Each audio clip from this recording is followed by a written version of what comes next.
Hello there guys, it's me Unstable Voltage, and today I have another very exciting game to show you that I found on Kickstarter.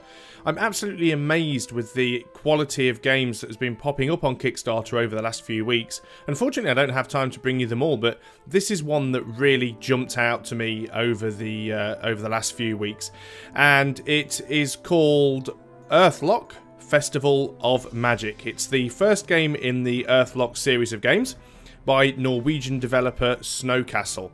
Now, Snowcastle are an independent studio, but they have quite a few very skilled and very experienced people working for them, and this is already shaping up to be an amazing looking game. It's already been greenlit on Steam, and it's about halfway through its funding on its current Kickstarter campaign. Now, Festival of Magic is a single-player turn-based JRPG, so if you want something to compare it to in terms of mechanics, think of something like Final Fantasy VII. Very, very similar to that. So, I have access here to an early alpha version of the game, so let's have a little look at the gameplay. Now, remember, this is an alpha version. It isn't complete. It's a work in progress, so this isn't representative of the final game. Now, it is being designed with joypad support in mind, but at the moment I'm using the keyboard, which works just fine. It's going to be available on PC, Mac and Linux, and it's also going to be available for the Wii U, the PlayStation 4 and the Xbox One. So there's going to be quite a lot of variety for the systems you can play it on. So this is Eamon. He's one of the main characters in the game, and we are currently in a place called Plumpet Island, which is our sort of safe haven, our little sort of base, if you like. And you can run around. We can go over to chests and loot things, just as you'd expect. Now, obviously, some of the animations and things aren't added in yet either. So we've just picked up some electro pearls. Now, they're a type of ammunition, and I'll explain that later on. So there is no real mouse support in the game. It doesn't need it at the moment, so let me just move my mouse out of the way. I will be skipping a lot of the dialogue, because obviously I don't want to give you guys any spoilers, and you don't really need to see what the dialogue says anyway. There are some very funny lines in the game, but I'll like you guys to discover those for yourself. So we're going to go over to this guy. This guy is called Nart, and he's basically telling us that we need spuds. Now, we have on our back this gun. This is a spud gun, and it is used for firing spuds. It's our primary weapon. But we need the ammo for them. We need to get ourselves some spuds. If you're not familiar with what a spud is, it is a slang name for a potato, just in case you weren't sure, because I know I do have a lot of international viewers, and I don't know how well the term spud translates. So, we're going to head down here, and we're going to find a couple of other things. Here's another chest. You will find lots of these chests around. They will contain various bits and pieces of loot. As you can see, we've got some more pearls. Now, if we go over here, we are going to bump into Ivy and her pet. Can't remember what his name is at the moment. Now, she's telling us that we're going to need to get some pearls because we need to go to the desert. And she's telling us that we need to get some pearls from barnacles. Now, barnacles are these really cute little creatures that I can't currently find because they're hidden over here. These guys. And they're a little bit scared of me. They run away, and very cutely, if you go anywhere near them, they literally just stop and hide. So basically, the two types of weapon that you have, I have this little this spud gun that fires spuds, and Ivy has a crossbow which fires the pearls, and there are two different well, various different types. So, when I spoke to Nart earlier, the little guy at the farm, he told me to come over to Herb, this hippopotamus guy here, and get some seeds from him. So, that's what we're going to do. We're also going to loot this chest as well. And from that, we get ourselves some more electro pearls. So, we are going to head on over here.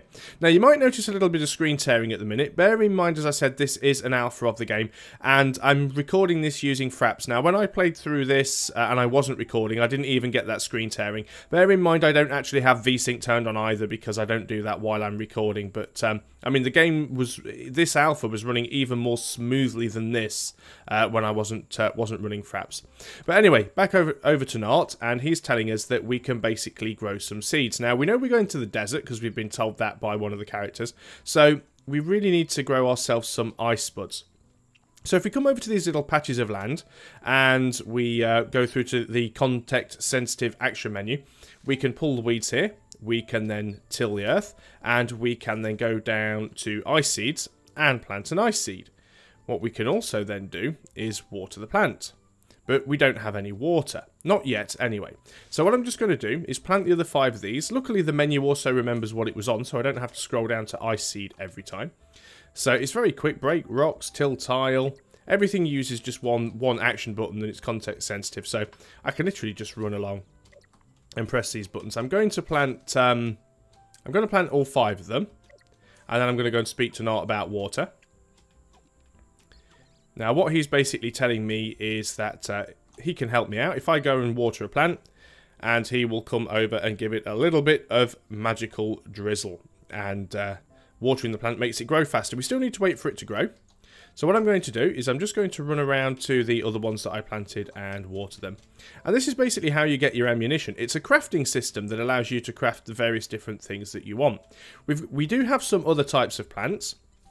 We have ourselves some fire seeds, which obviously gives us fire ammo. The ice plants give us ice ammo. We also have water seeds. We also have... what else do we have? Electric seeds. And finally, we have ourselves some Goliath seeds. And I've just planted one of each there. So what I'm going to do is I'm going to go through and plant the rest of what I've got. And I'll cut that bit out from the video because it's going to be quite repetitive. And you can come back when I've got everything planted. Okay then guys, so I've planted all of the seeds that I had, and there are more types of seed in the game than what I've planted here, and I've watered everything. These ones here are still growing. They don't take an awfully long time to grow, but as you can see, a lot of these plants have matured quite nicely. The water plants aren't quite matured yet. I'm going to water them once more because I think that usually gets them going. That was the wrong plant, so let's just pop a little bit of water on those. As you can see, quite quick and easy to do. Now I've just accidentally harvested that one because I wasn't paying attention to the context menu, but we have harvested some water fruit. That was one of the first ones that I planted. Now what we actually need are these ones. We got to go and harvest the fruit, and we get ourselves some iced fruit or some ice fruit. Now sometimes when you harvest plants they will get destroyed. In this case they have not, which is good. We're also going to go down and harvest fruit and get ourselves some fire spuds from these plants. Now, as long as the plant remains, you can look after it, keep watering it, and it will keep growing more spuds, and you can harvest it over and over again. We're going to get some of these water spuds as well. As you can see, that plant has now gone. So in order to be able to replant that, we need to go and get another seed. Same with that one. But we've probably got enough seeds now. We're going to water these ones again because they haven't quite matured either. And that one's just opened up. We can we're going to keep watering these. Although they do look a lot like cactuses. I'm sure that they probably shouldn't have a lot of water, but there we go. And as you can see, these plants at the back have already started to regrow. So we can already get ourselves some additional ice spuds from these ones. So we definitely want to go and get those. Let's do that. The fire ones have also done as well. Now, obviously, as you can probably tell by the name of these, they actually cause elemental damage. So you do have to stop and think about which weapons you're going to use against which various different enemy types. So we've got these ones. We can now harvest the electric fruit. This one has just opened. That was really good timing. And we've got this one again. And we've also got these Goliath plants, which have literally just become available, so we're going to harvest those. Now, as you can see, there's no animations for harvesting at the moment, and that's because, once again, it is alpha. I know I've mentioned it several times already, but some people do seem to forget sometimes that these early builds aren't complete. This isn't necessarily going to be the quality of the final game. Given what currently already exists of the game, when this game gets its funding and it gets finished, it's going to look absolutely amazing. So I'm just going to grab a couple more of these, not many, and then we'll head off and try and look at some combat. So we've got all of those. Now what we are going to have to do is we're just going to have a little bit of a chat with Nart because it's part of this story, but let's skip out of that. And he's going to go off for the time being, and he's just going to tend to the farm. So let's head back over to Ivy. Because what she actually asked us to do, again in the text that I was skipping, is to get her some pearls from the barnacles. But in order to do that, I need to feed them with spuds. Now, luckily, I have a lot of spuds, so I can go and do that. They eat the spuds, and I get some pearls from them. Awesome. Now that I have the pearls, let's go back over to Ivy. And we'll just skip through all of the chat here. She'll give me the option to either go and get some more pearls or ask if I'm ready to leave. Let's get going. Okay, so we've now arrived on another part of the island. We've instantly got a chest to open. Got ourselves some more pearls, and we have our first mob to fight. So let's just run into it. Now, there are going to be no randomly spawning mobs in this game. You're always going to see where they are on the map. So you will know if you're going to run into bad guys. Now, it is turn-based. There's no timer, so you can take as long as you want to take your turn. Now, what actually happens here is we've essentially got 4 characters, as you can see. We've got Eamon and Nart. We've also got Ivy and her dog, which is Storm Dog, which is Taika. Now, you're actually in teams of 2. So what I get to do here is I'm currently have Ivy selected, and I can use one of Ivy's abilities, which is any one of these pearls she has here, or the rubber pearl, which is just a very basic non-elemental infinite bullet. So essentially, if you run out of your elemental pearls, you just use the rubber one. But what I can also do is swap to Taika, and Taika actually has a number of abilities that he can use. Now, Perfect Storm is like a sort of an AoE ability. Revive obviously revives a fallen fighter.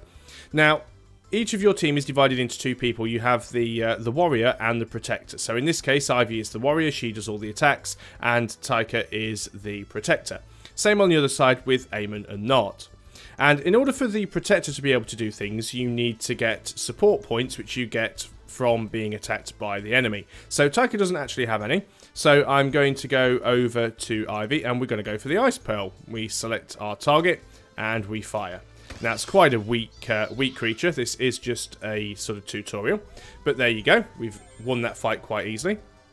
And just like you'd expect in most RPGs, you do receive loot for killing mobs. So in this case, we actually get ourselves some additional ammo. We get some cash, we get some XP, and everyone levels up based on how much they did or didn't do. So we're going to continue through just to this next little part here. Now, this actual game that I'm playing, this alpha demo, is actually available on the Kickstarter website. So if you go over to the Kickstarter, and I will put the links in the description below, as well as the annotations on the screen, you will be able to download this demo for Windows, Linux, and for Mac, and it's totally free. So I suggest you, at the very least, head on over to the Kickstarter and have a look. And you can download this and play it for yourself, which is one of the reasons why I'm being very, very careful not to reveal too much, because I want you guys to be able to experience the fun of it for yourself. So this is just a little sort of puzzle thing where you have to get across to that big pyramid at the back, and you can't stay out of the shade for too long because you start to cook. So you have to skip from cover to cover. I'm going to deliberately run into this mob because I want to fight against it. And again, I've started off with Taika, so let's just go for the Ice Pearl again this time. Might kill it in a single shot. And we get lucky, so it's essentially a crit. Nice and easy. Doesn't take too long before you start getting into fights where you do have multiple opponents. Let's just run into the shade. Let's carry on moving. I do know there are some mobs further up here. Like I said, I was playing this a little earlier on. But from what I see so far, I do actually quite like it. I played Final Fantasy a lot, and this feels very, very close to it. So we've got a much bigger creature to go up against this time. First thing we're going to do is, of course, fire an Ice Pearl at it, because ice does quite a bit of damage. We only seem to take about a quarter of its energy off. But now we've switched over to Eamon, and we've got all of the things he can fire. Of course, we could also switch over to Nart, and he's got various different healing abilities. He can also revive, and he has a sort of a force field as well. But we've got nothing for him to do right now, so we are going to fire an Ice Spud with Eamon. And there we go, we do a fair bit of damage. Now, he's done quite a bit of damage back there to Ivy. She's going to fire another Ice Pearl. Did quite a bit of damage. Now we're back on over to Eamon and Nart. So what I could do is I could go over to Nart and actually use Minor Healing, because Minor Healing doesn't actually require any support points at all. And I can then use that on Ivy, and we can just heal her up. And she gets some of her hit points back. Now it's her turn again. We use another Ice Pearl, and we get a crit and a kill. So I'm just going to run along, see if I can find one more mob, or hopefully a group of mobs, and I might even be able to show you the sort of AoE attack. So as you can see, even in its very, very early stage of development, this game is already looking and sounding really, really good. The soundtrack for this game, by the way, is absolutely amazing. It just sounds completely awesome. Got another one of these big guys again. Maybe I can show it on him. Let's just have a look. We can do a perfect storm. I know this is only a single creature, so I am wasting an AoE a little bit, but again, you will have these abilities to do things like this if you've got multiple bad guys on the screen, and that allows you to do a bit of damage to all of them. So I suggest you guys go and check out the Kickstarter. It's actually very reasonable at the moment. If you spend as little as $20, you will get access to beta versions of the game as the development progresses onwards. You will also get a digital copy of the game on the platform of your choice. So you'll be able to download it for the consoles as well, so you get to choose which one you have. You will also get your name in the credits, so that is really, really good. So for $20, which is about £15 if you're in the UK, that is the game on any format of your choosing, plus your name in the credits. And access to the beta versions of the game as well. There are a lot more different rewards to choose from if you wish to pledge a little bit more, so certainly go and check that out. And they do have quite a few stretch goals as well, so even though they are pretty much halfway through their current Kickstarter, and they're also greenlit, they would like to get a little bit more if they can to try and help them reach some of those stretch goals. They've got a lot of plans for this game that they don't quite have the money to be able to do right now. So that's why I'm doing this video, because hopefully some of you guys that like JRPGs will see this and decide that it's worth your time and go and have a look. So this has been Earthlock, and I'm very, very excited about this and can't wait to see the finished game. So Earthlock, Festival of Magic People. The Kickstarter link is in the description below and in the annotation on the screen, and I'll see you next time. So goodbye for now.